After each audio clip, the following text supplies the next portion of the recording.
بسم اللہ الرحمن الرحیم۔ ناظرین کرام، روزانہ ہاسٹل کنٹین میں ناشتے میں کھچڑی کھا کر پریشان طلباء نے ہاسٹل وارڈن سے شکایت کی اور ناشتہ میں دوسری چیز دینے کا مطالبہ کیا۔ وہاں 100 میں سے صرف 20 طالب علم ہی ایسے تھے جن کو کھچڑی پسند تھی، اور وہ طلباء چاہتے تھے کہ روزانہ کھچڑی ہی بنائی جائے، جبکہ باقی 80 طلباء تبدیلی چاہتے تھے۔ وارڈن نے تمام طلباء کو ناشتے کے لیے ووٹوں کرنے کا کہا۔ اب وہ طلباء جنہیں کھچڑی پسند تھی، ان سب نے کھچڑی کے لیے ووٹ دیا۔ باقی کے 80 افراد میں کوئی ہم آہنگی نہیں تھی، مزید کوئی بات چیت بھی نہیں کی گئی، اور اپنے عقل اور ضمیر سے کچھ فیصلہ بھی نہیں کیا، نہ آپس میں کوئی صلاح مشورہ کیا۔ ہر ایک نے اپنی پسند کے مطابق ووٹ دیا۔ اب ووٹنگ کا نتیجہ بھی کچھ یوں آیا: 20 افراد کھچڑی، 18 ڈوسا، 16 پراٹھا، 14 روٹی، 12 روٹی مکھن، 10 نوڈلز اور 10 پوری سبزی کے شوقین تھے۔ اب کیا ہوا، اس کنٹین میں آج بھی وہ 80 طلباء ہر روز کھچڑی کھاتے ہیں۔ ہمارے پاکستان کے انتخابات کی بھی کچھ ایسی ہی مثال ہے۔ اسپین میں مسلمان ایسے بٹے کہ چھوٹی چھوٹی ریاستیں بنا لی، پھر غیر مسلموں کی مدد لے کر ایک دوسرے سے لڑنے لگے۔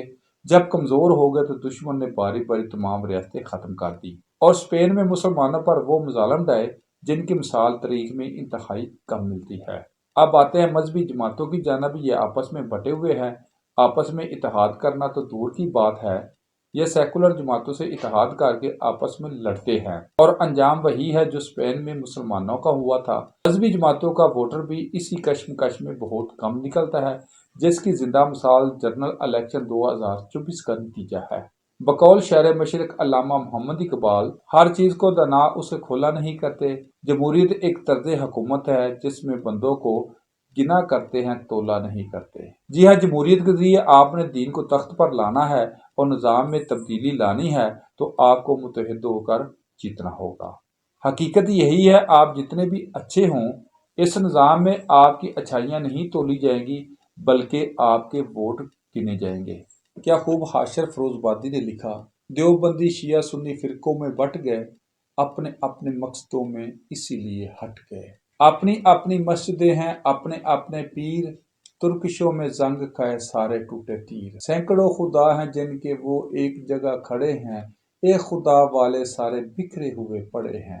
قوم کو آئینہ دکھانے آج آیا ہوں، سوئے ہوئے شیروں کو جگانے آج آیا ہوں۔ فوج پہ ہزاروں کی 72 کبھی بھاری تھے، دشمنوں کے چہروں پہ تمہارے خوف طاری تھے۔ تم نے کبھی ساحلوں پہ کشتیاں جلائی تھی، تم نے اپنے بازو کی تلواریں بھی بنائی تھی۔ دشمنوں کو کس نے جنگ بدر میں بچھاڑا تھا، کون تھا جس نے در خیبر بھی اکھاڑا تھا؟ وہ تم ہی تھے، تمہیں بتانے آج آیا ہوں، سوئے ہوئے شیروں کو جگانے آج آیا ہوں۔